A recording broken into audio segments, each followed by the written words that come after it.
और अपने अपने कानों को ट्यून होने के लिए प्रार्थना करते हैं और कहेंगे कि परमेश्वर मेरी आंखों को खोल दे कि आज तेरी व्यवस्था की अद्भुत बातों को मैं सुनूं, और सुनूं तो मैं समझूं, और जब समझूं तो मैं फिरूं, और जब मैं फिरूं तो मैं चंगा किया जाऊं, ताकि यशायाह की भविष्यवाणी जो कही गई है मेरे जीवन के अंदर कभी पूरी ना होने पाए, लेकिन मैं समझूं, सुनूं, फिरूं और चंगा हो जाऊं। आज मेरी ये प्रार्थना है। पवित्र पिता परमेश्वर, प्रभु यीशु मसीह के नाम से हम आपका दिल से धन्यवाद करते हैं। और यह बात सत्य है कि तूने ऐसी बातों को ज्ञानियों और बुद्धिमानों से छिपा कर रखा, परंतु बोले बाले तेरे बच्चों के ऊपर, सीधे साधे मन वालों के ऊपर प्रकट किया, क्योंकि तू यही चाहता था और तुझे भला लगा। हम इन सब बातों के लिए भी तेरा दिल से धन्यवाद करते हैं मसीह के सामर्थी नाम से। और हम सब भाई बहन बच्चों के साथ मिलकर तेरा धन्यवाद करते हैं, तेरी स्तुति करते हैं, तेरी आराधना करते हैं। और इस गीतों के द्वारा, स्तुति आराधना के द्वारा, गवाहियों के द्वारा हम आपके नाम को आदर देते हैं पिता, क्योंकि आप योग्य परमेश्वर हैं। हमारी भेंटों को स्वीकार करें और दशवांश अर्पण उठाने की बेटे जो आज भवन में आई हैं उन्हें भी आप स्वीकार करें, इन्हें पवित्र ठहराएं और तेरे राज्य में ग्रहण करें। और जिन्होंने जो कुछ भी दिया पिता, मलाकी 3:10-11 के अनुसार और फिलिपियों 4:19 के अनुसार प्रार्थना है, हर एक के जीवन में जिन्होंने जो कुछ भी दिया है पिता, आज उनके जीवन में न केवल 100 गुना प्रतिफल आए, 1000 गुना बराबर हो, लेकिन महिमा के धन के अनुसार जो मसीह से हर एक की आवश्यकताएं पूर्ण होने पाए। और प्रभु हर एक के जीवन से उन नाश करने वालों को तेरे वचन के अनुसार दूर कर, जो प्रभु जहां दुख, तकलीफ, कमजोरी, बीमारी, ब्याज, बट्टा, कर्ज, मर्ज जैसे टेस्ट रिपोर्ट, दवाई, गोली, जहां बहुत सारा धन बर्बाद होता है व्यर्थ बुराइयों के अंदर, उन सारी बुराइयों के तेरे लोगों के जीवन से दूर हटाकर तेरे लोगों को बहुतायत से आशीषित कर और उनका कुशल कल्याण हो, और स्वर्ग से तेरे द्वारा उनके जिनमें आत्मिक आशीष आए, ताकि इन दिनों के अंदर तेरे बच्चे, तेरी प्रजा के लोग आशीषित होकर तेरे नाम की बड़ी जय जयकार करते हैं और बढ़ते जाएं तेरे जैसे तेरे दास ने कहा यिर्मयाह 29:11 का शब्द हर एक के जीवन के अंदर पूरा हो।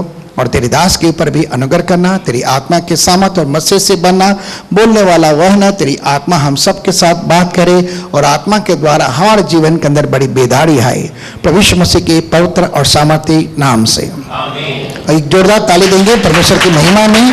और भाई हरीश गलानी का परमेश्वर की वेदी के ऊपर हम स्वागत करते हैं।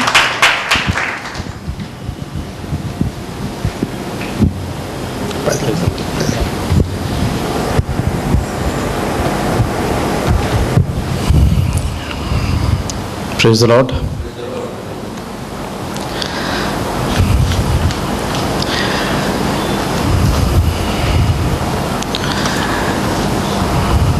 क्या हम सब खुश हैं?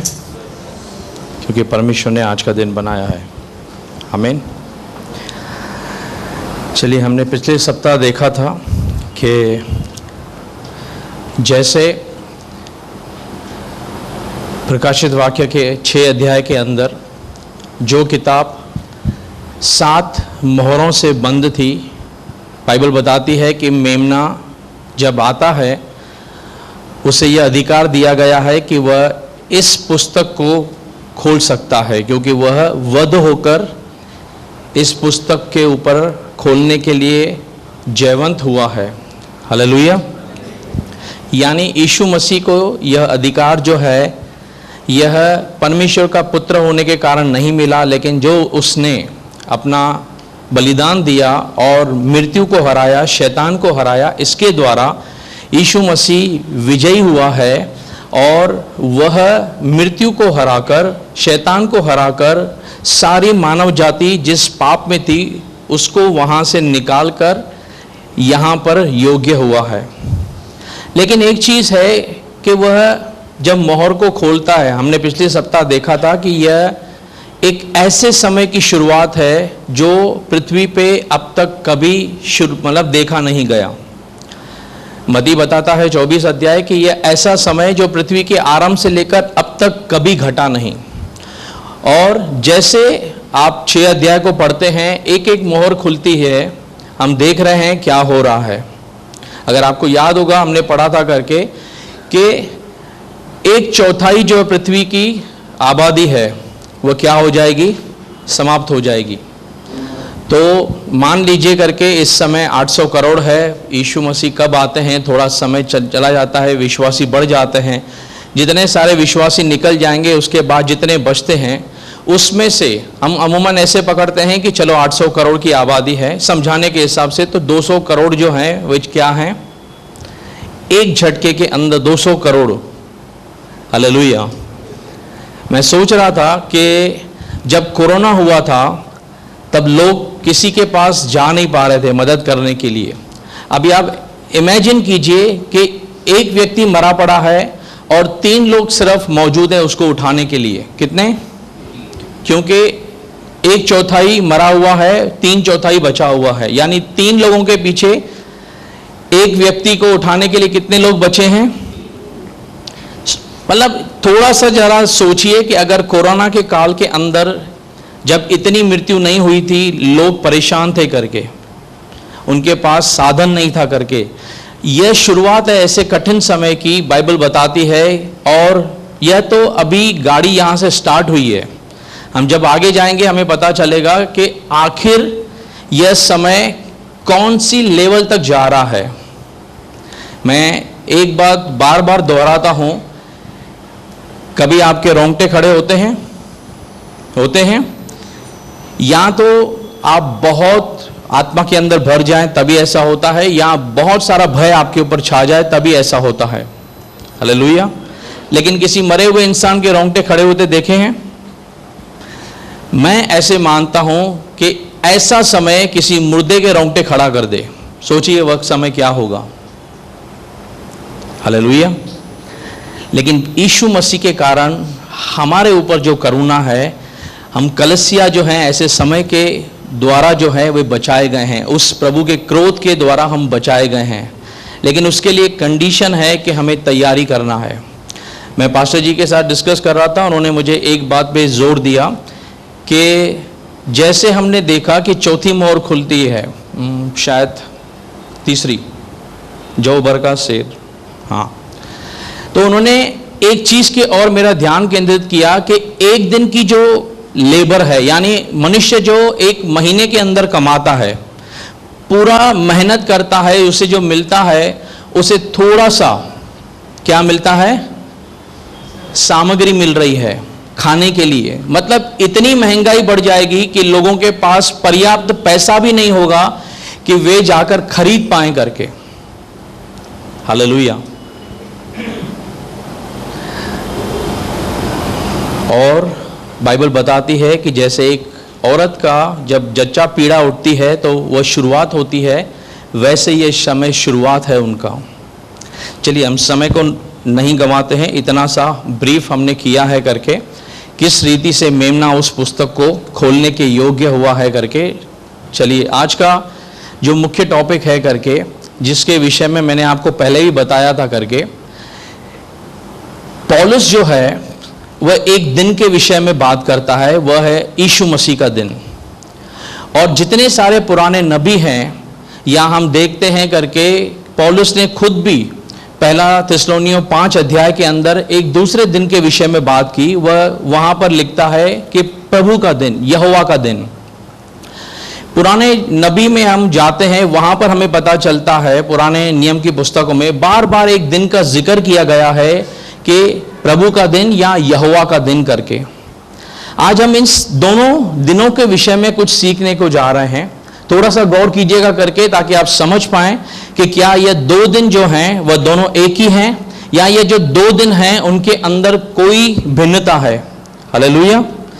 चलिए हम शुरुआत करते हैं। हम आते हैं प्रेरितों की अध्याय, उसका 17वां अध्याय, उसका 30 और 31 पद पढ़िए। इसीलिए परमेश्वर अज्ञानता के समय में आनाकानी करके अब हर जगह सब मनुष्यों को मन फिराने की आज्ञा देता है। अब इस वर्तमान समय में परमेश्वर जो है वह एक काम कर रहा है, वह सारी मानव जाति को क्या दे रहा है संदेश? मन फिराओ। जैसे यीशु मसीह पुनरुत्थानित हुए और पेंतिकोस्त के दिन जब पवित्र आत्मा आया, जब कलीसिया का निर्माण हुआ, तब से लेकर यीशु मसीह ने और पौलुस के द्वारा भी यही संदेश भेजा करके अन्य जातियों में कि मनुष्य के पापों का जो भुगतान था वो क्या है, हो चुका है। यीशु मसीह पर अगर कोई विश्वास करता है तो उसके जितने सारे उसने पाप शरीर में रहकर किए हैं वह सबसे वह क्या हो गया, बाहर निकल आया, वह शुद्ध हो गया। इसीलिए परमेश्वर इस वर्तमान समय में सबको क्या दे रहा है, मन फिराव का एक संदेश दे रहा है। आगे, क्योंकि उसने एक दिन ठहराया है, लेकिन परमेश्वर ने एक दिन ठहराया है जिसमें वह उस मनुष्य के द्वारा, जिसमें वह यानी परमेश्वर उस मनुष्य के द्वारा यानी यीशु के द्वारा धर्म से जगत का न्याय करेगा। धार्मिकता के द्वारा किसका न्याय करेगा, किसका, यानी इस संसार का जो न्याय है वह किसको दिया गया है, किसको दिया गया है। बाइबल में लिखा है पिता किसका न्याय नहीं करता, लेकिन उसने सारा अधिकार पुत्र को दिए रखा है, और पुत्र जिसको क्षमा करता है पिता उसको क्षमा करता है, बराबर, क्योंकि सारा अधिकार उसको दिया गया है। यहां यह वचन बता रहा है कि किसको न्याय करने का अधिकार दिया गया, पढ़िए अच्छे से। हाँ, क्योंकि उसने एक दिन ठहराया है, हाँ, जिसमें वह उस मनुष्य के द्वारा धर्म से जगत का न्याय करेगा, हाँ, जिसे उसने ठहराया है, और उसे मरे हुओं में से जिलाकर यह बात सब पर प्रमाणित कर दी है। अब समझ में आ रहा है, मरे हुओं में से किसको जिलाया, यीशु मसीह को जिलाया, और यीशु मसीह जैसे जी उठे उसने अब यह अधिकार किसको दिया है, यीशु को, कि आप जाकर न्याय करो। Hallelujah, hallelujah. 6वें अध्याय के अंदर, चलिए आइए प्रकाशित वाक्य 6वां अध्याय, ध्यान से सुनिए। अब यहां पर एक चीज की और थोड़ा हम ध्यान केंद्रित करते हैं। पढ़िए पहला वचन।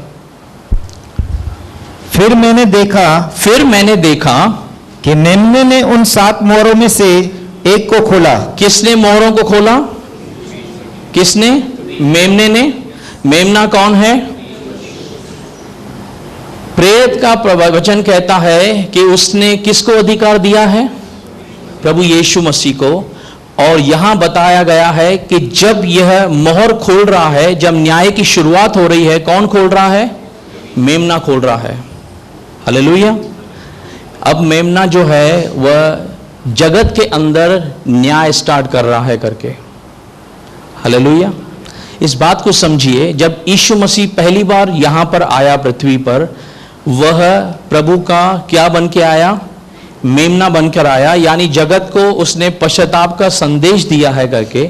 लेकिन जब वह दूसरी बार पृथ्वी पर आएगा, वह यहूदा का सिंह बनकर आएगा। उस समय वह पाप क्षमा का संदेश नहीं देगा, वह न्याय करने के लिए आएगा। हालेलुया। तब तक, जब तक हम यहां पर हैं कलीसिया के रूप में के अंदर, और यीशु मसीह ने हर एक मनुष्य को अनुग्रह दिया है, पवित्र आत्मा दिया है, जब तक यहां पर कलीसिया है, हर एक व्यक्ति के पास मन फिराव के लिए, चाहे उसने कुछ भी पाप किए हैं, समय उपलब्ध है। इसलिए लिखा है जब तक प्रभु मिल सकता है उसकी खोज में लगे रहो। हालेलुया। लेकिन जैसे नूह जहाज में चढ़ा और दरवाजा बंद किया, एक दिन कलीसियाओं का भी समय जब समाप्त होगा, उसके बाद फिर अनुग्रह का समय नहीं रहेगा, उसके बाद फिर परमेश्वर न्याय करेगा।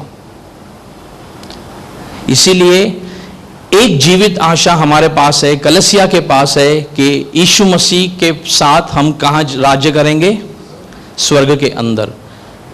हालेलुया। और पहला थिस्सलुनीयों 1:10 में पढ़ा था कि वह हमें आने वाले उस क्रोध से, उस जलजलाहट से क्या करता है, बचाता है।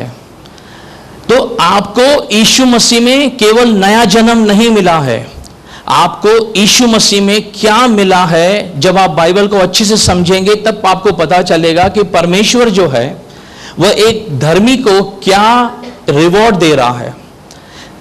इज़राइल ने परमेश्वर को तज दिया है। जो मनुष्य इस संसार के अंदर हैं, जो यीशु पर विश्वास नहीं करते हैं, जो यीशु को अपना उद्धारकर्ता नहीं मानते हैं, परमेश्वर जाके उन्हें जबरदस्ती नहीं करेगा कि नहीं मुझे उद्धारकर्ता मानो, नहीं तो मैं तुम्हारा सर काट दूंगा। वो शैतान का काम है। परमेश्वर ने इंसान को फ्री विल दी है, उसी फ्री विल से परमेश्वर चाहता है। लेकिन परमेश्वर का आत्मा इसीलिए दिया गया है, उसका वरदान दिया गया है, ताकि मनुष्य पाप में से निकलकर धार्मिकता का जीवन जिए और स्वर्ग का जीवन, नरक के बजाय वह स्वर्ग जाए। हालेलुया। लेकिन एक चीज समझिएगा, जो चीज हमें मिली है वो बहुत मूल्यवान है, बिना कीमत चुकाए हमें मिली है। इसीलिए जिसकी कीमत हम नहीं चुकाते, शायद कभी कभी हम उसका अंदाजा लगा पाने में गलती कर बैठते हैं, और शैतान इसका फायदा उठाता है, एक विश्वासी को बहकाता है संसारिक चीजों में, और वह कोशिश करता है कि वह उसे यहां पर अटका के रखे, उसकी धार्मिकता को किसी भी तरीके से भ्रष्ट करे, उसके परमेश्वर के साथ दौड़ को कहीं ना कहीं रोक दे, ताकि वह स्वर्ग के अंदर जाने से कहीं ना कहीं चूक जाए। इसीलिए प्रकाशित वाक्य 2 और 3 अध्याय में हमने पढ़ा, प्रभु चेतावनी देता है, जो जय पाएगा मैं उसे स्वर्ग के अंदर आशीषें दूंगा। हालेलुया। तो एक चीज को समझिए कि मेमना जिस समय की शुरुआत कर रहा है वह अति भयानक समय है, और मैं यह प्रार्थना करता हूं कि हम में से कोई भी इस समय के अंदर यहां पर रह न जाए। इसीलिए अपनी तैयारी कीजिए, प्रभु के साथ अपने जीवन को दुरुस्त कीजिए। हालेलुया। जितनी भी गलतियां आपसे हुई हैं, परमेश्वर इस समय उपलब्ध है, कोई बात नहीं है। प्रभु कहता है मेरे पास आओ, क्योंकि लिखा है यदि हम अपने अपराधों को मान लेते हैं तो उसका लहू हमें आज भी शुद्ध करने के लिए ईमानदार है, वफादार है। तो एक उम्मीद है विश्वासी को कि मेरे परमेश्वर ने मेरे लिए एक अद्भुत समय रखा है। लेकिन फिर क्यों हम प्रचार करते हैं ऐसे समय का, अगर हम वहां नहीं जाने वाले हैं करके? एक चीज समझिए, जब आप गाड़ी चलाते हैं आपको पता होना चाहिए कि अगर आपने लापरवाही बरती तो उसका नतीजा क्या हो सकता है। तो मान लीजिए किसी अस्पताल के अंदर आपको ले जाया जाता है, आपको दिखाया जाता है कि यह व्यक्ति 150 की रफ्तार से गाड़ी चला रहा था और उसकी गाड़ी पलट गई, और उसकी दशा देखकर आपको अनुमान आ जाएगा कि अगर मैं इसके समान गलती करूंगा और गाड़ी को हाई स्पीड पे चलाऊंगा, मेरे कंट्रोल में नहीं होगी, तो मेरा हर्ष ऐसा हो सकता है। समझ रहे हैं बात को? परमेश्वर एक चित्र दिखाकर कलीसिया को चेतावनी देना चाहता है कि उन लोगों का क्या होने वाला है जिन्होंने यीशु मसीह के अनुग्रह को जो है हल्के में लिया। चलिए पढ़िए वापस से एक बार प्रेरितों का 17 अध्याय, उसका 30-31, ध्यान से सुनिए।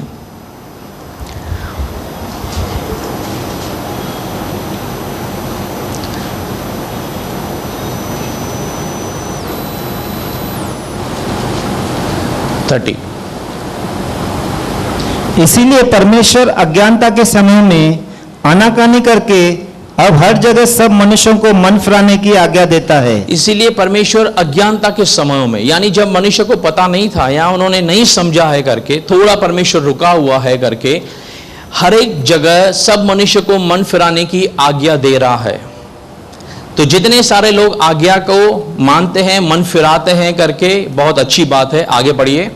क्योंकि उसने एक दिन ठहराया है। अब ये आगे बोलता है कि उसने एक दिन ठहराया है जिसमें वह उस मनुष्य के द्वारा धर्म से जगत का न्याय करेगा।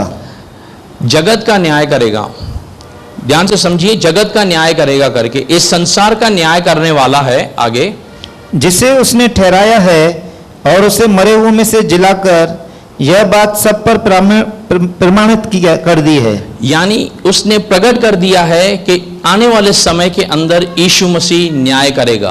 हालेलुया। चलिए रोमन्स का 2 अध्याय, उसका 16 पद पढ़िए।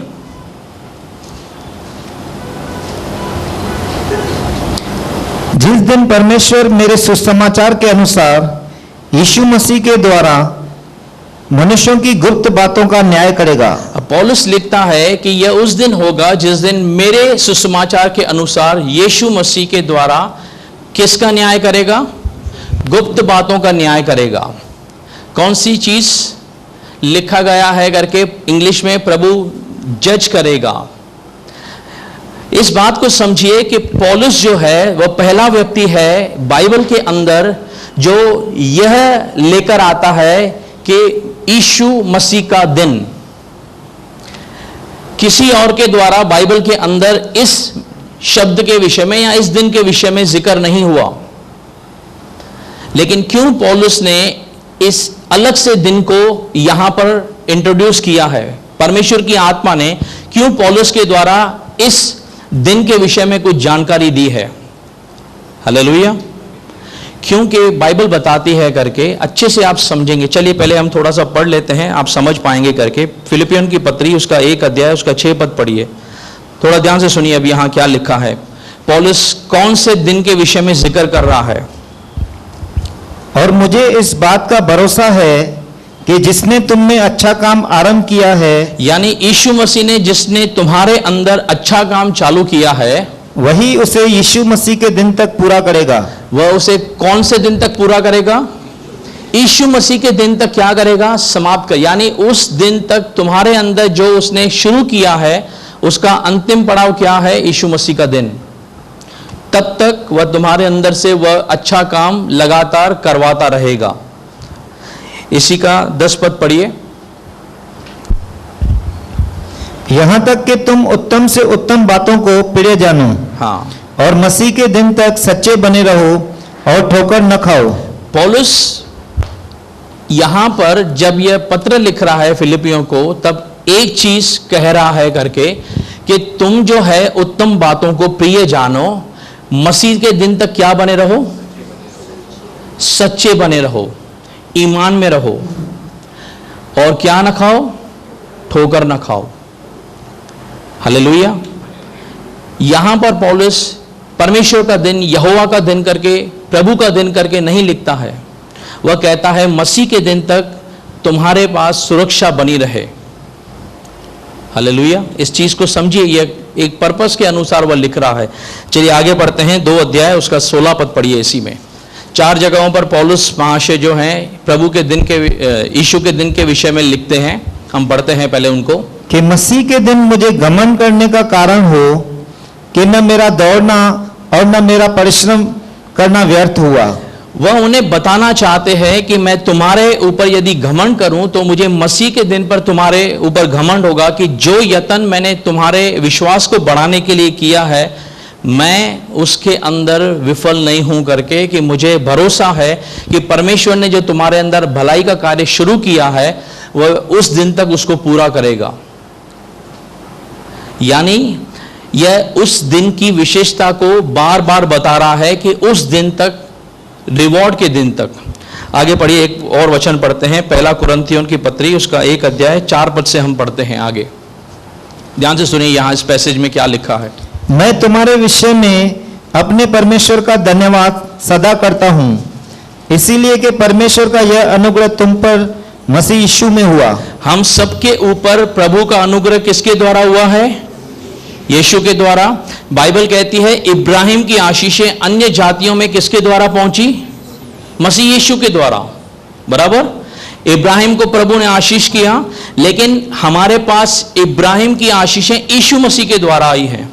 इसका मतलब यह नहीं कि कोई समझने लगे कि इब्राहिम मेरे लिए उद्धार करता है या इब्राहिम के वंश में आ रहा हूं। इब्राहिम को जो परमेश्वर ने आशीष दी थी, वही आशीष का पैकेज यीशु के द्वारा प्रभु ने आपको और मुझे दिया है।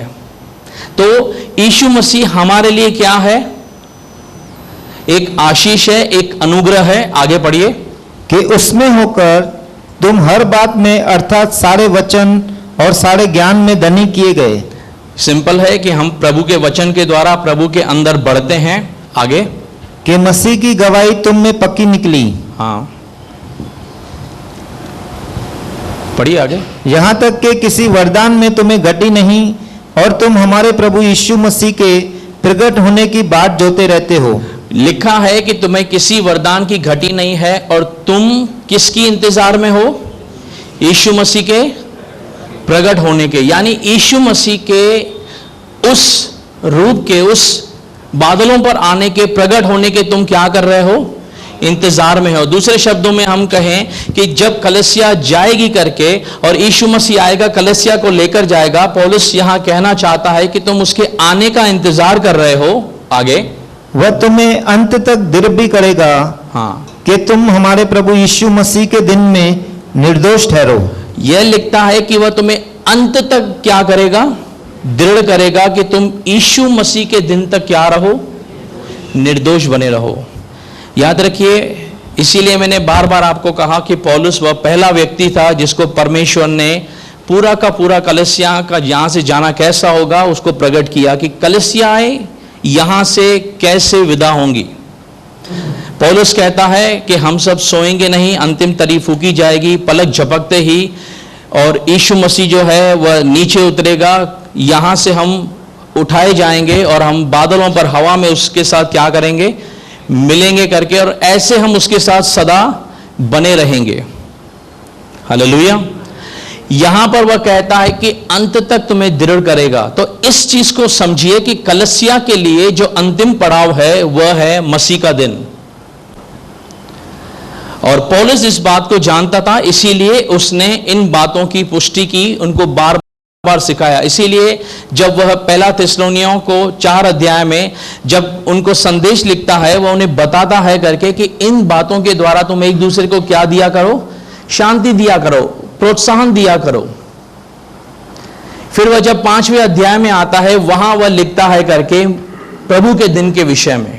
ऐसा नहीं था कि जहां जहां उसे पता नहीं था कि प्रभु का दिन क्या है, वो मसीह के दिन के विषय में अलग बात करता है, प्रभु के दिन के विषय में अलग बात करता है। वो बताता है कि यह भयानक दिन है करके, जो हर एक उसके लिए लिखा गया है जिन्होंने यीशु मसीह को क्या किया, नकार दिया, त्याग दिया। तो यहोवा का दिन कहें, प्रभु का दिन कहें, यह क्या है? यह प्रभु के यीशु के द्वारा न्याय करने का दिन है।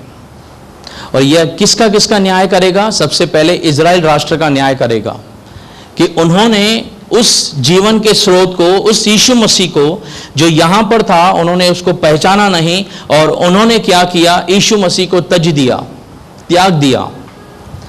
अगर आपको पता नहीं है, आप गूगल पे सर्च कीजिए करके, आपको पता चलेगा कि आज भी इजराइल राष्ट्र उद्धारकर्ता के आने का इंतजार करते हैं, वे यीशु को उद्धारकर्ता नहीं मानते हैं।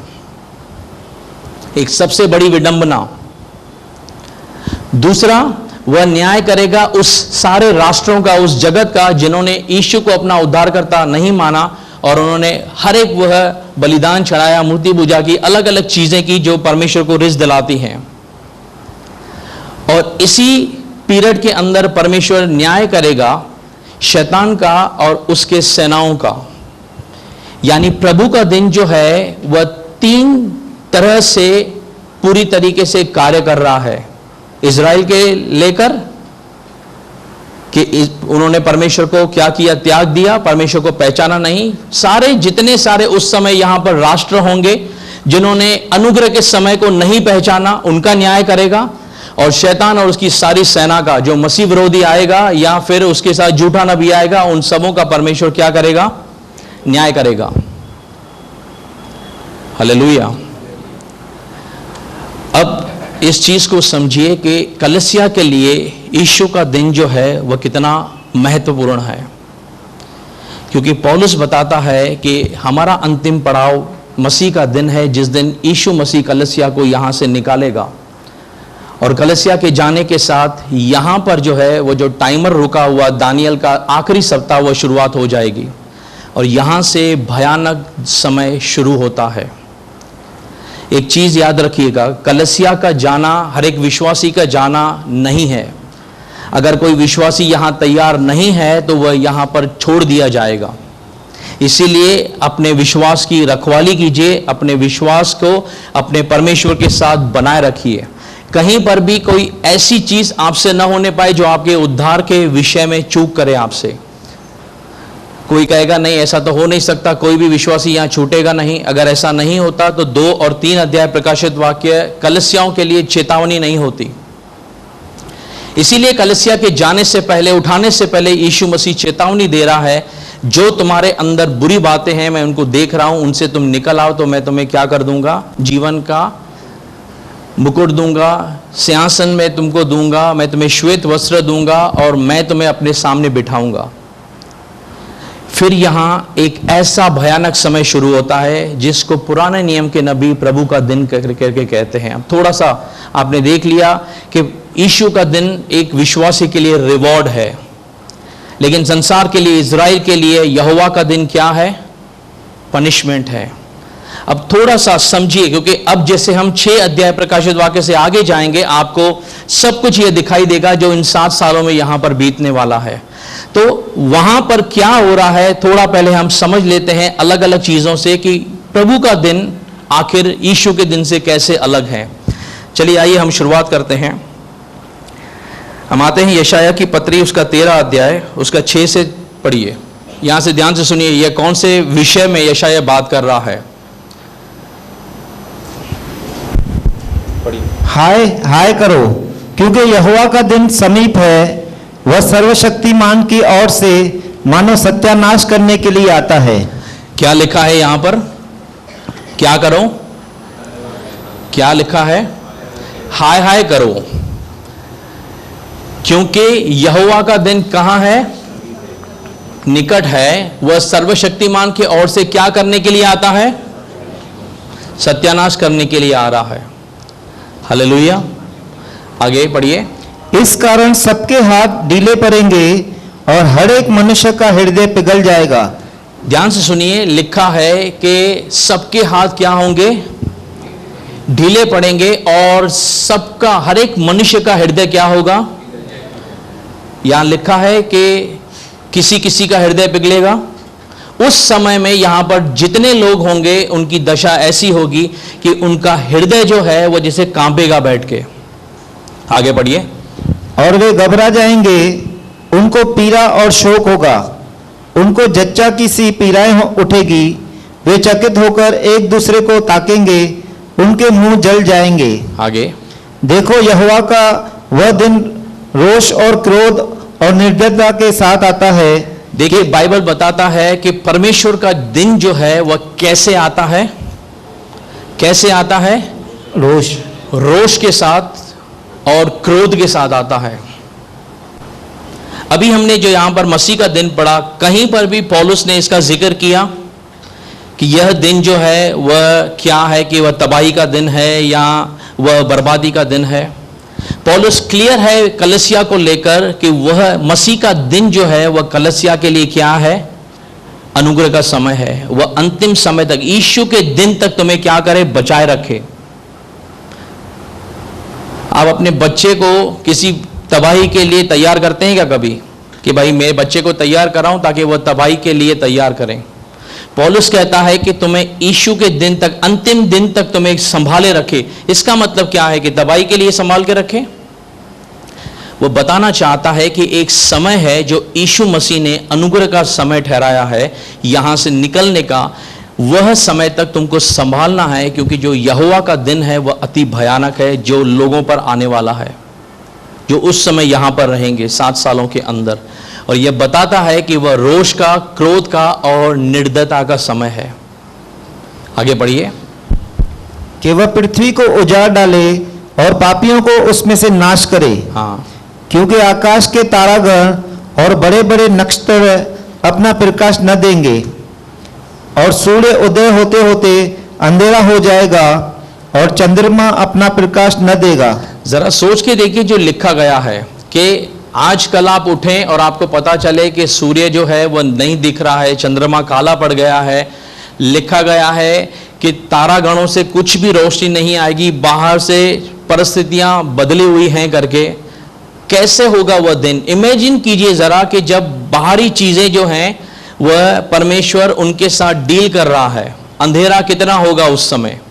आगे। मैं जगत के लोगों को उनकी बुराई के कारण, मैंने आपको कहा कि सारे राष्ट्रों का वह न्याय करेगा। यहां लिखा है कि मैं जगत के लोगों को किसके कारण? किसके कारण? उनके बुराई के कारण। और दुष्टों को उनके अधर्म का दंड दूंगा। दुष्टों को उनके अधर्म का दंड दूंगा।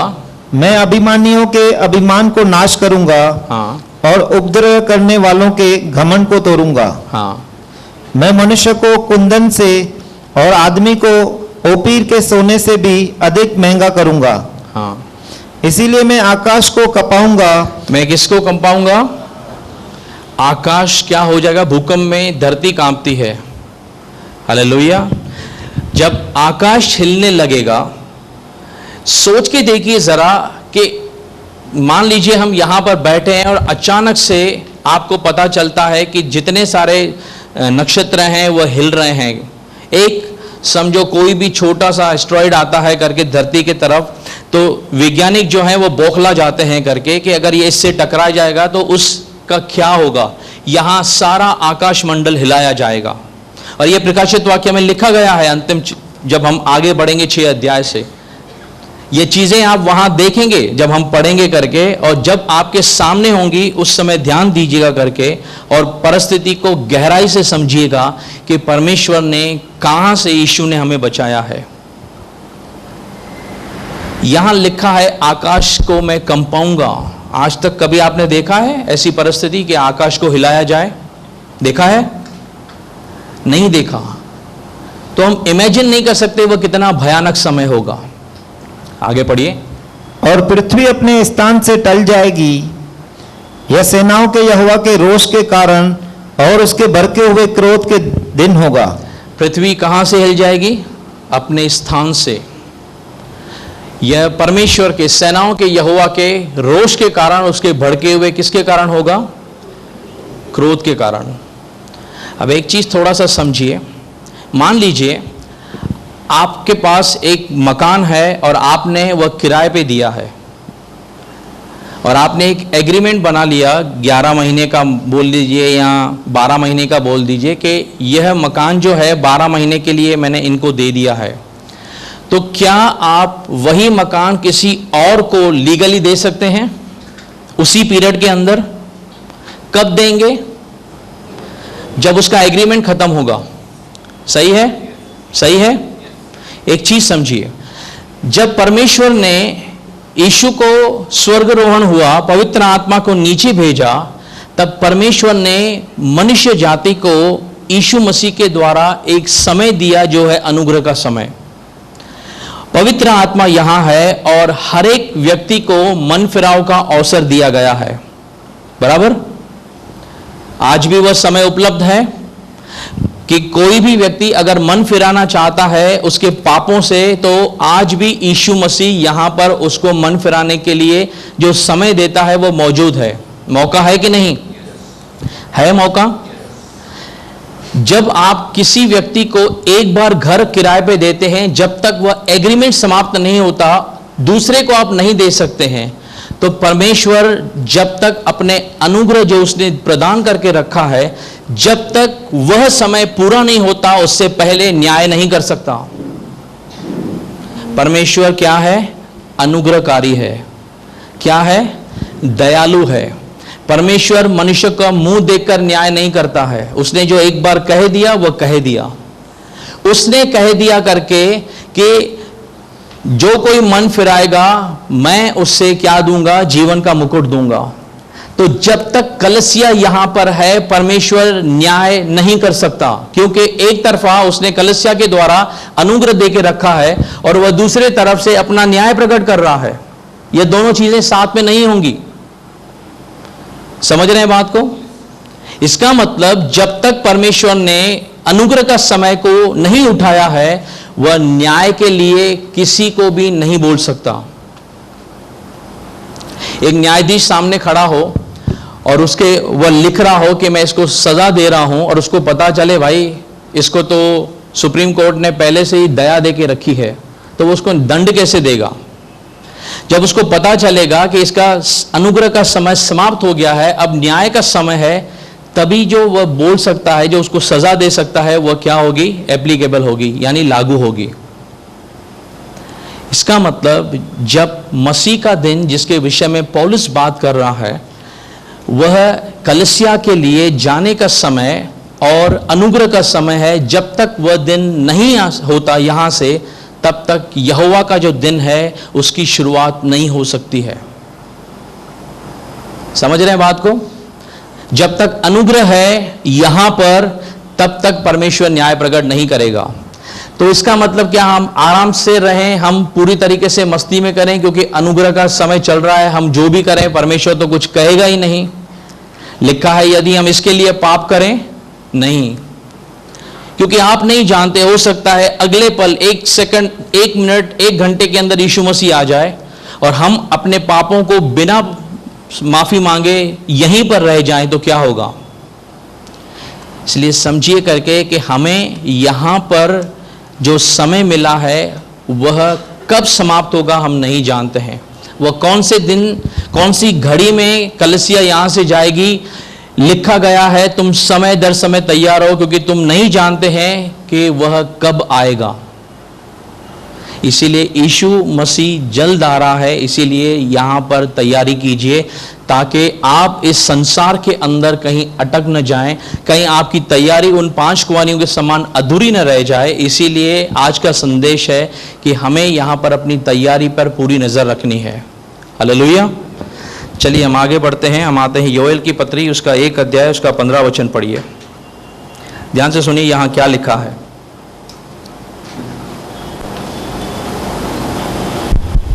उस दिन के कारण हाय, क्योंकि यहोवा का दिन निकट है, वह सर्वशक्तिमान की ओर से सत्यानाश का दिन होकर आएगा। एक चीज को समझिए कि इस दिन को पुराने नियम के जो नबी है ना, वो क्या बोल रहे हैं। वह इस दिन को प्रशंसा नहीं कर रहे हैं, वह इस दिन को क्या बोल रहे हैं, हाय, क्योंकि यह परमेश्वर की ओर से सत्यानाश का दिन करके गिना गया है। यानी जिस दिन परमेश्वर न्याय आरंभ करेगा इस पृथ्वी का, यह बहुत भयानक समय है। इसीलिए जिस चीज को नबी देख रहे हैं वह उसके वजह से क्या बोल रहे हैं, हाय, यानी दुख प्रकट कर रहे हैं ऐसे समय के लिए जो पृथ्वी पर रहेगा। चलिए आगे और पढ़ते हैं इसके विषय में कि यह परमेश्वर के किस समय का है। सपन्या की पत्री में आते हैं, 1 अध्याय से पढ़िए, 1 का 15 से पढ़िए। कुछ वचन हैं जो हम पढ़ने को जा रहे हैं ताकि आपको समझ पाए कि इस दिन को क्यों इतना पुराने नियम के नबियों ने कैसे कैसे इनके विषय में डिफाइन किया है, कैसे इसके विषय में जानकारी दी है। पढ़िए।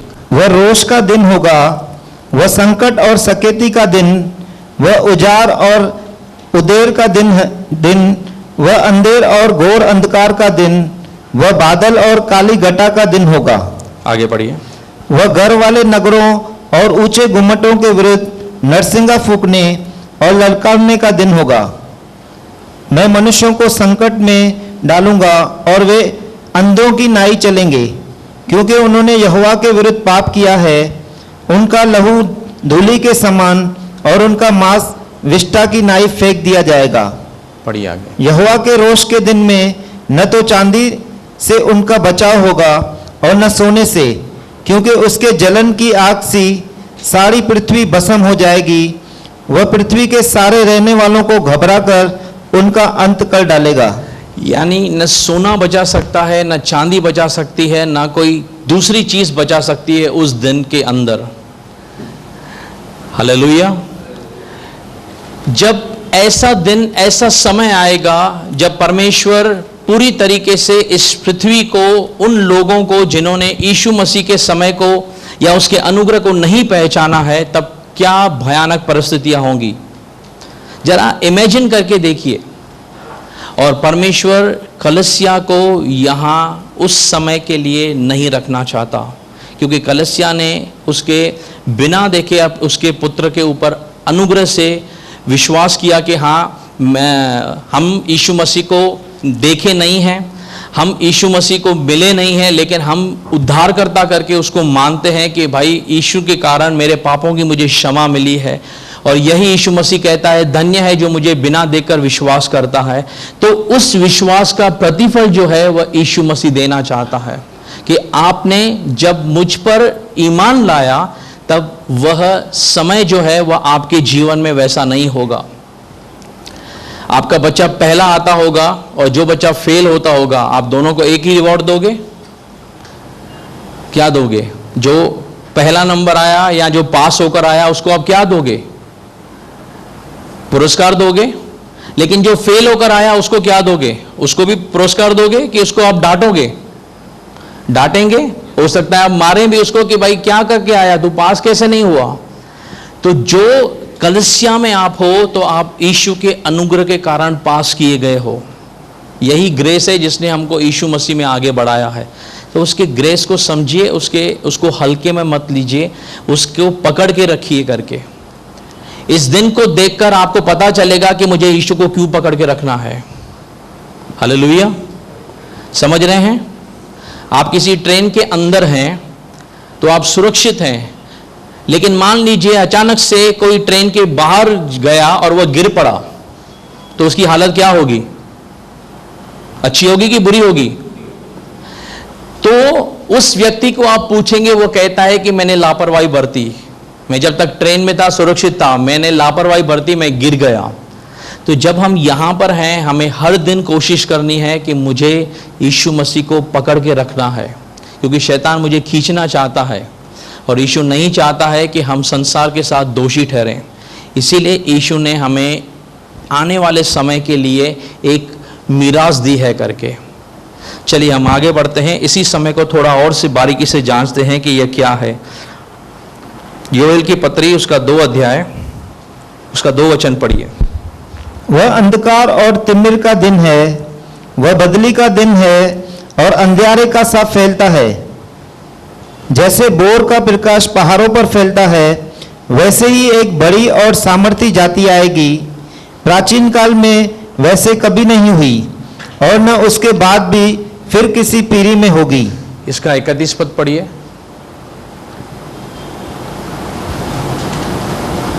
यहोवा के उस बड़े और भयानक दिन के आने से पहले सूर्य अंधियारा होगा और चंद्रमा रक्त सा हो जाएगा। यही मत्ती में भी उसने यीशु ने कहा कि उस भयानक दिन आने से पहले सूर्य अंधकार में हो जाएगा, चंद्रमा लाल हो जाएगा, आकाश के गण हिलाए जाएंगे और उस समय बड़ी सामर्थ के साथ जो पृथ्वी के लोग हैं वो यीशु को आते हुए देखेंगे। लेकिन वहाँ पर जो लिखा गया है वह उससे पहले होने वाली घटनाएं जो हैं वह प्रकाशित वाक्य के जरिए यीशु मसीह ने हमको बताई हैं कि क्या होने वाला है उन 7 सालों के अंदर। तो समझिए इस बात को कि प्रभु का दिन जो है वह किसी के लिए भी भलाई का दिन या अच्छे समय का संकेत नहीं है, वह न्याय का समय है। और जब परमेश्वर न्याय करता है करके तब हर एक चीज का न्याय किया जाएगा। हालेलुया। आगे चलते हैं, यशायाह की पत्री उसका 13 अध्याय 9-10 पढ़िए। शायद हमने पढ़ लिया ये। आमोस की पत्री 5 अध्याय उसका 18 पद पढ़ते हैं।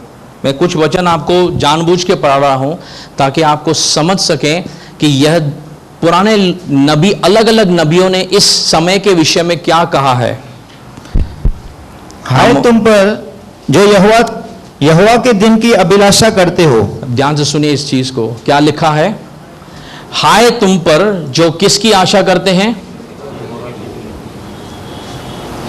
अगर पौलुस जानता कि कलीसिया जो है वह जिस मसीह के दिन की वह कहता है कि तुम आशा करते हो। एक वचन पढ़िए, तीतुस की पत्री उसका 2:13।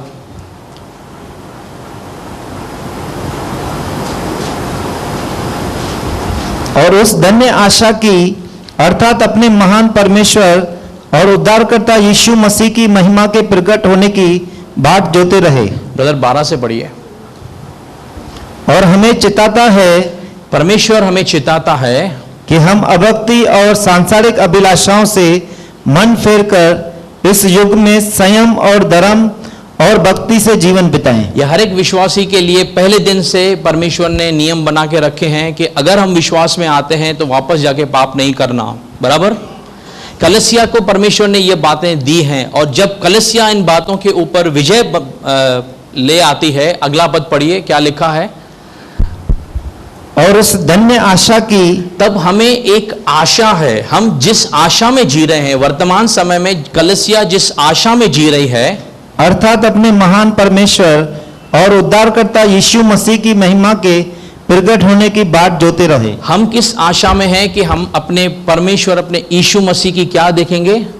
महिमा देखेंगे। हमें इसलिए उस मसीह के दिन का इंतजार है। लेकिन वापस हमने क्या पढ़ा? आमोस में 5:18 में पढ़िए, हाय उन पर जो यहोवा के दिन की अभिलाषा करते हो।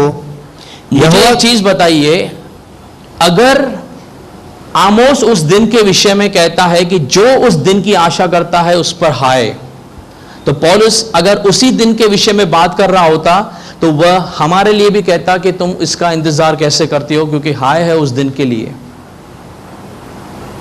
क्योंकि मसीह का दिन एक विश्वासी के लिए एक आशा का दिन है, एक उद्धार का दिन है, यहाँ से जाने का दिन है। और उसके जाते ही यहाँ पर जो तांडव शुरू होगा बहुत चीज़ों का, वह है यहोवा का दिन, जब परमेश्वर पृथ्वी का न्याय करेगा। तो जो यहाँ पर रहकर उसकी अभिलाषा करते हैं कि हम यहाँ रह जाएंगे, वह उनके लिए कहता है हाय तुम पर जो यहोवा के दिन के आशा में जीते हो। आगे, यहोवा के दिन से तुम्हारा क्या लाभ होगा?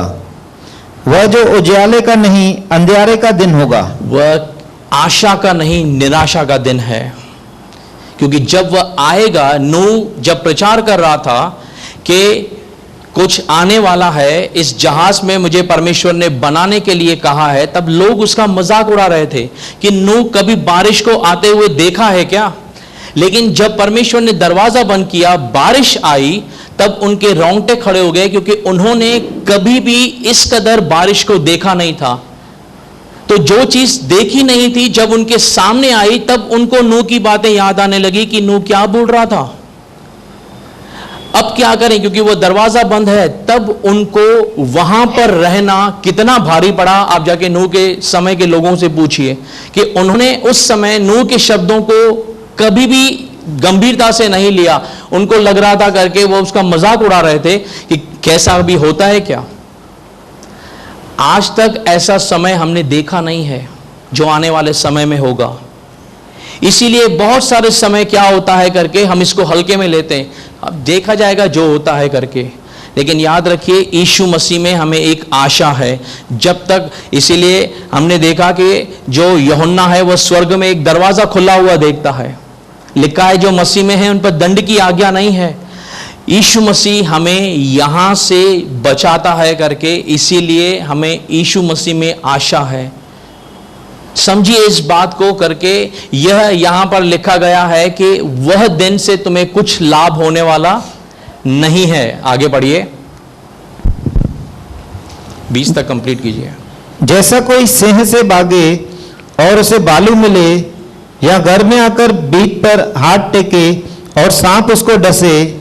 जब हमने पढ़ा था पृथ्वी के राजा जो हैं, पृथ्वी के लोग हैं, प्रकाशित वाक्य 6 अध्याय के अंदर वे क्या कर रहे थे, लिखा गया है उस समय 4 चीज़ों से उनकी मृत्यु होने वाली है। आप पढ़ेंगे वहाँ लिखा है कि जंगली जानवरों के द्वारा भी वे मारे जाएंगे। वे उस समय सारे टापुओं से जितने सारे मृत्यु के सामान हैं उनसे कहते हैं कि हम पर आकर पढ़ो कि हम मर जाएं। यहां पर जो लोग हैं वे उस समय क्या कर रहे हैं, जितने सारे पहाड़ हैं, जितने सारे मृत्यु के सामान हैं, उनसे विनती करते हैं कि भाई मेमने का प्रकोप हम पर आ पड़ा है, हम पर गिर पड़ो ताकि हम मर जाएं। प्रकाशित वाक्य 9 में लिखा है मृत्यु उस समय लोगों से दूर भागेगी। इमेजिन कीजिए कितना भयानक समय। कोई मरने के लिए प्रार्थना कर रहा है लेकिन मृत्यु उसे नहीं मिल रही है। कौन सा समय होगा? इसी समय को यह कहता है कि उससे तुम्हें क्या लाभ होगा। वो किसी के लाभ का समय नहीं है। फिर आप कहेंगे हमको क्यों बता रहे हो जब हम उस समय में जाने वाले नहीं हैं? उसी लिए कि आपकी लापरवाही आपको कहां ले जा सकती है, आपको चेतावनी देने के लिए कि आज के दिन जो यीशु मसीह में आपको अनुग्रह मिला है उसको हल्के में मत लें। यीशु के आने का इंतजार कर रहे हैं, थोड़ी सी तकलीफें हैं करके उसको सह लीजिए करके।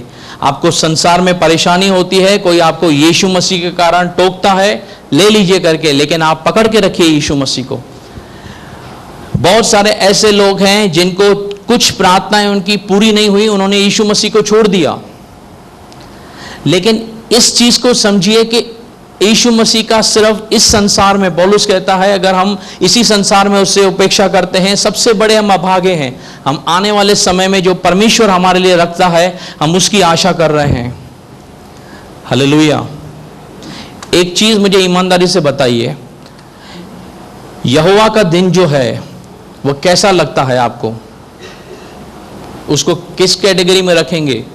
अच्छे कैटेगरी में कि तबाही वाली कैटेगरी में जाना चाहेंगे? नहीं ना। जो हम अभी पढ़ रहे हैं ना, ये बहुत छोटी चीजें हैं, बहुत डेप्थ में लिखा है कि यहोवा का दिन क्या है करके। एक चीज को समझिए, यहां पर हम जिस मसीह के दिन की आशा कर रहे हैं वो मसीह का दिन, पौलुस बार बार एक ही चीज कलीसियाओं को कहता है करके कि उस दिन की आशा किया करो करके। इसीलिए अपने आप को परमेश्वर के सामने एक सही बलिदान के रूप में प्रकट करो। आइए कुछ वचन पढ़ते हैं, हम समझ पाएंगे क्या लिखा है। रोमियो की पत्री उसका 2 अध्याय उसका 5 पद पढ़िए।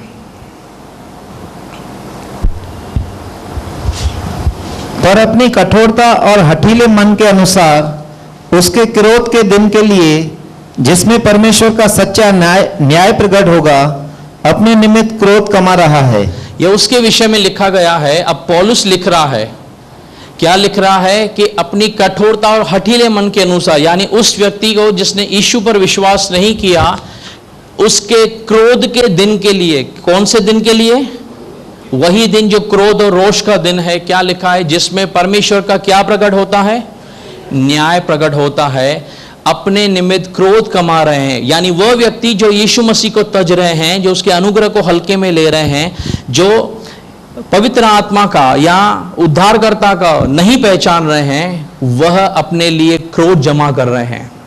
चाहे वह संसार हो, चाहे वह इजरायली हो, या हर एक वह व्यक्ति हो जो यीशु मसीह को अपना उद्धारकर्ता स्वीकार नहीं करता। हर एक के ऊपर वह दिन ऐसे आएगा।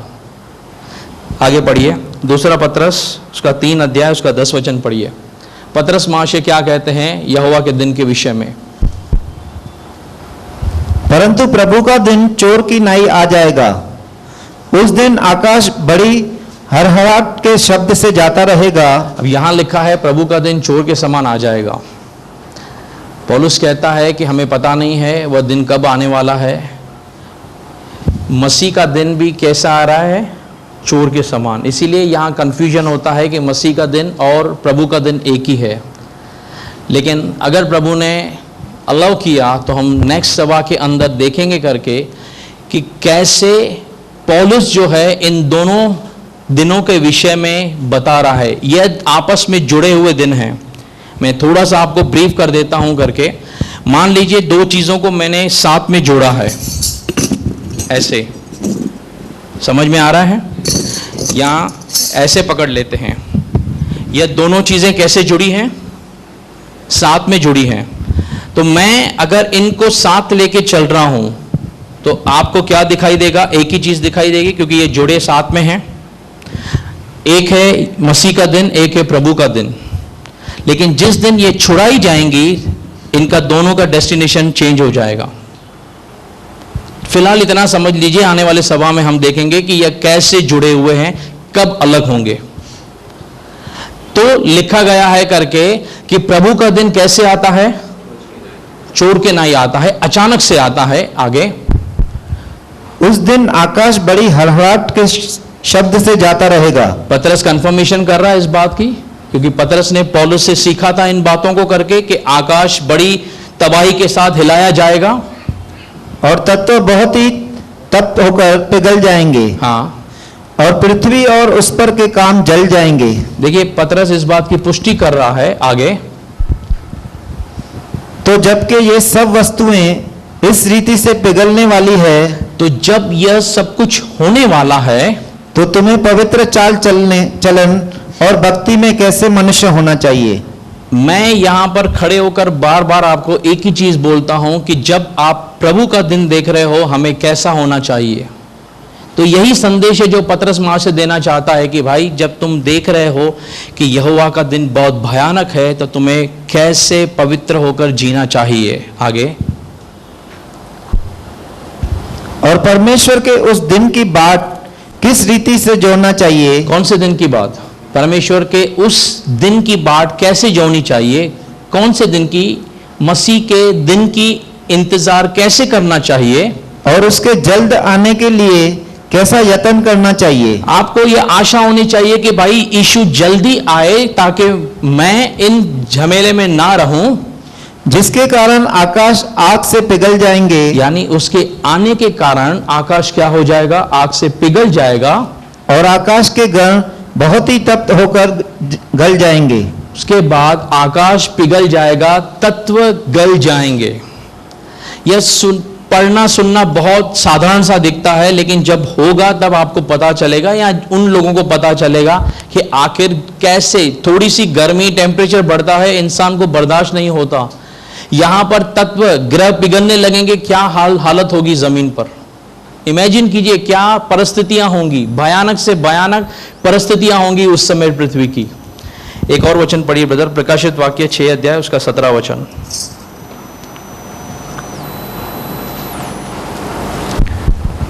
क्योंकि उनके प्रकोप का भयानक दिन आ पहुंचा है, अब कौन ठहर सकता है। उसके प्रकोप का दिन आ गया है, अब कौन ठहर सकता है। आगे ठीक है, 17 में हमने पढ़ा कि उसका प्रकोप आ पहुंचा है, यानी यह दिन जो है परमेश्वर के पूरी तरीके से क्रोध को उंडेलने का दिन है करके। 2 वचन और पढ़ते हैं आपको समझने के लिए कि यह दिन क्या है। यिर्मयाह की पुस्तक उसका 30 अध्याय 7 वचन पढ़िए।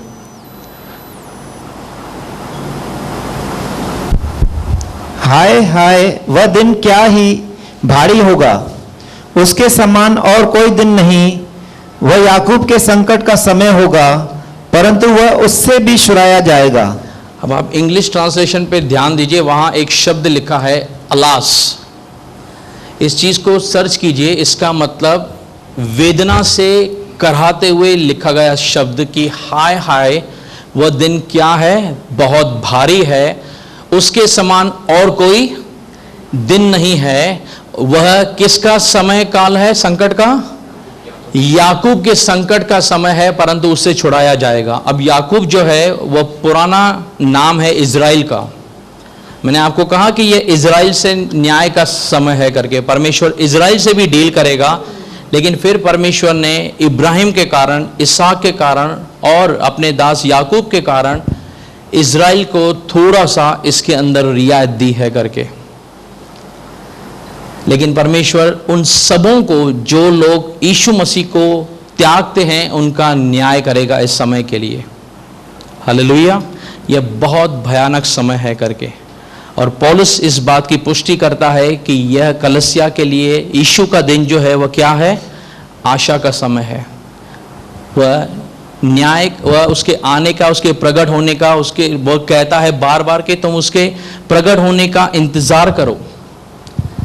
तो समझिए इस बात को कि यह दोनों दिन के अंदर क्या भिन्नताएं हैं, और यीशु ने हमें इस प्रकोप से बचाया है। जो हमने अगले सप्ताह में पढ़ा था, 2 थिस्सलुनीयों के, जो तुम्हें सताते हैं वह उन्हें बदले में क्या दे, पलटा ले। तो यह उसके पलटा लेने का समय है, जब वह पृथ्वी से, वह हर एक आज्ञा न मानने वाले से, शैतान से, उसकी सेना से परमेश्वर क्या करेगा, न्याय लेगा इन 7 सालों के अंदर, जब शुरुआत हो रही है। हालांकि इस बात को समझिए कि एक दिन की जो वह बात कर रहा है, तो वह कोई एक दिन नहीं है, वह गिनती में आता है एक दिन। क्योंकि पौलुस कहता है, पतरस कहता है कि परमेश्वर के यहाँ एक दिन कितने समय के बराबर है, 1000 वर्ष के बराबर है। तो परमेश्वर जब चीजों को अपने वापस कंट्रोल में ले रहा है, अब तक चीजें किसके पास हैं? परमेश्वर ने आदम को बनाया, पृथ्वी का अधिकार किसको दिया? आदम को। जब यीशु मसीह आए, उसने मृत्यु को हराया, कुंजियां किसको दी? कलीसिया को। समझ रहे हैं? बांधने का, खोलने का अधिकार किसको है? कलीसिया को। जब तक कलीसिया को है, परमेश्वर हस्तक्षेप नहीं करेगा, क्योंकि परमेश्वर देने के बाद लेता नहीं। जब कलीसिया यहां से निकल जाएगी, तब परमेश्वर सब कुछ अपने कंट्रोल में लेगा, पवित्र आत्मा यहां कंट्रोल में लेगा। अब वह न्याय करेगा इस पृथ्वी का, कि जो कुछ मनुष्य ने यहां पर इन 6000 वर्षों में किया, अब उसका न्याय होगा करके। फिर जब उनका न्याय होगा, उसके बाद परमेश्वर अपने लोगों के साथ 1000 वर्ष तक इसी पृथ्वी पर राज्य करेगा। हालेलुया। यह सब हम प्रकाशित वाक्य में सीखेंगे आगे चलकर। लेकिन एक चीज मैं आपको बताना चाहता हूं करके, यह दिन, यहोवा का दिन बहुत भयानक है। और जब 6 अध्याय हमने शुरुआत की है, यहां से जैसे यीशु मसीह मोहरें खोल रहा है, यह इस दिन की शुरुआत हो रही है। तो जैसे जैसे हम आगे बढ़ेंगे, आपको पता चलेगा कि यीशु मसीह कैसे यहां पर न्याय कर रहा है। चलिए एक लास्ट चीज देखते हैं हम। स्लाइड लगाइए ब्रदर। समझिए, यहां पर इन दोनों को सिखाने के हिसाब से बहुत सारे वचन थे, लेकिन शायद समय कम है, आपको बहुत सारा डीप में नहीं लेके जा पाते हैं। लेकिन समझिए ये दोनों दिनों का फर्क क्या है करके। आपके स्क्रीन के सामने छोटा सा एक डिफरेंस लिखा है। एक तरफ है प्रभु यीशु मसीह का दिन, दूसरे तरफ है यहोवा का दिन। अब यह दोनों कौन सी चीजों को प्रभावित करते हैं? यीशु का दिन किसके लिए आ रहा है? कलीसिया के लिए। लेकिन यहोवा का दिन किसके लिए आ रहा है? मसीह का इनकार करने वालों के लिए। यानी जो उसने मसीह को अनुग्रह, उसको पहचाना नहीं, उसको त्याग दिया, चाहे वह इजरायली है, चाहे वह संसार है, या वह विश्वासी जिसने मसीह को पकड़ने के बाद उन 5 कुंवारियों के समान तैयारी नहीं की है, यह हर एक उसके लिए है करके। दूसरी चीज, मसीह का दिन कलीसिया के लिए आशीष का और प्रतिफल का दिन है। जो उन्होंने विश्वास किया यीशु मसीह पर, इस समय दुनिया आरामदायक परिस्थितियों में वे पाप में एंजॉय कर रहे हैं, लेकिन विश्वासी वचन के कारण क्या है, उसको पता है कि पाप नहीं करना है, मुझे पकड़े रहना है करके। हो भी जाता है, मैं प्रभु से प्रार्थना करता हूं, लेकिन मुझे बुराई से दूर रहना है, यह विश्वासी के लिए एक टास्क है। लेकिन संसार में जो लोग हैं वे उनको बुराई करने से कोई नहीं रोकता। शैतान उन्हें उकसाता है, तुम्हें जितनी बुराई करनी है करो। तो कलीसिया के लिए एक प्रतिफल का दिन है, लेकिन उसी समय दुनिया के लिए यह न्याय का दिन है। और यह कौन सा समय है? जब प्रभु उनका पूरा न्याय करेगा, द टाइम ऑफ जजमेंट। तीसरा क्या है? कलीसिया के लिए एक स्वर्गीय आशा है। हम आशा में हैं, यीशु मसीह आएगा और हम यहां से जाएंगे। इसीलिए पौलुस कहता है तुम एक दूसरे को आशा दिया करो। और उसी समय जब यहां पर जो संसारिकता में लोग होंगे, यह उनके लिए निराशा का समय होगा, क्योंकि वे लोग इस समय के अंदर प्रभु का क्रोध देखेंगे करके। आखिरी बात, चौथी बात, ईगरली एंटिसिपेटेड, यानी कलीसिया ने यहां पर सारी परेशानियों के बावजूद, शैतान के दबाव के बावजूद, लोगों के दबाव के बावजूद जो अपने विश्वास को पकड़ के रखा, यह उसका पुरस्कार है कि भाई तुमने अंत समय तक धीरज रखा है, मैं तुम्हें रिवॉर्ड देता हूं। और उसी समय दुनिया के लोगों के लिए, इजराइल के लिए या बाकी सबों के लिए यह भयावह संकटकालीन समय है। हालेलुया। मैं आशा करता हूं कि इन दोनों दिनों के विषय में आपको अच्छे से जानकारी है। मैं उम्मीद करता हूं कि हम मसीह के दिन की आशा कर रहे हैं। हम उस दिन, हर एक विश्वासी जो यहाँ बैठा है, हम तैयारी के समय में जिएंगे ताकि यीशु आए और हम बादलों पर उसके साथ जाएं करके। हालेलुया। तो तैयारी कीजिए, प्रभु से हर एक दिन संबंध बनाइए। इस संसार के अंदर कुछ चैलेंजेस हैं। हो सकता है जो चीज़ आप पाना चाहते हो, आप किसी को देखते हो, आपके पास ऐसी चाहना हो कि मेरे पास लग्जरी हो, लेकिन चीज़ें का अभाव है। हो सकता है किसी की हेल्थ इश्यूज हो, किसी के परिवार में अशांति है, उसके बावजूद भी आप यीशु को पकड़े हुए हैं, परमेश्वर आपको इसका प्रतिफल देगा करके। लेकिन कहीं पर भी आपके मन में यह सवाल ना आने पाए कि मेरे कान में या शैतान या कोई ऐसा आवाज़ें आ रही हैं कि यीशु मसीह कुछ नहीं कर सकता, छोड़ दो उसको करके, उनसे बचना है करके। तो जब आप अपने विश्वास को पकड़े रखते हैं, परमेश्वर आपको रिवार्ड देता है कि धन्य है विश्वास मेरा दास जो थोड़े में विश्वास होगा रहा, मैं तुझे बहुतों का अधिकारी बनाता हूँ। हालेलुया। मैं उम्मीद करता हूँ कि इन दिनों के विषय में आप अच्छे से समझिए। आने वाले समय में जैसे प्रभु की आत्मा ने अगुवाई दी, इस चीज़ को सीखेंगे कि दोनों दिन कैसे आपस में जुड़े हैं और कैसे ये अलग किए जाएंगे। आइए हम प्रार्थना करते हैं। प्यारे परमेश्वर, हम आपके नाम को ऊंचा उठाते हैं। हम जानते हैं कि आप दयालु परमेश्वर हैं, आप अनुग्रहकारी परमेश्वर हैं। हर एक उस व्यक्ति के लिए जो पिता आपके अनुग्रह पर, आपके दया पर विश्वास करता है, जो मसीह पर इस बात के लिए विश्वास करता है कि हम योग्य नहीं थे, लेकिन आपके अनुग्रह के कारण हम योग्य बने हैं प्रभु जी। और प्रभु इस संसार का पिता परमेश्वर जो समय है, पिता परमेश्वर, प्रभु तूने कहा आने वाला आएगा, देरी न करेगा पिता परमेश्वर। हम प्रभु इंतज़ार में हैं अपने प्रभु मसीह के आने के लिए। प्रभु तू आज आ सकता है, कल आ सकता है प्रभु, हो सकता है तेरे आने को दिन में और समय हो, हम नहीं जानते हैं। लेकिन प्रभु हम इतना जानते हैं कि वह दिन कभी भी आ सकता है कि तू आ जाए पिता परमेश्वर। और प्रभु हम नहीं चाहते हम उन 5 कुंवारियों के समान जिनके पास तेल की घटी हो गई प्रभु जी। प्रभु जो तैयार नहीं थे प्रभु जी, उनकी नज़रों में वे तैयार थी पिता, लेकिन वह दूल्हे की नज़रों में तैयार नहीं थी। वैसे ही हम दुल्हन हैं तेरी प्रभु जी। हम अपनी नज़रों में हो सकता है हमें लगता हो कि हम तैयार हैं, लेकिन कुछ ऐसी चीज़ें हैं जो हमें यहाँ पर अब दबाए बैठी हैं प्रभु। हम प्रार्थना करते हैं परमेश्वर, हम तेरे साथ में जितना और अधिक आगे आना चाहते हैं प्रभु। संसारिक वस्तुएं जो हमें रोके रही हैं प्रभु, हम पवित्र आत्मा का सामर्थ्य के द्वारा उनसे भी प्रभु लड़कर हम आगे बढ़ना चाहते हैं। हमारी सहायता कीजिए परमेश्वर।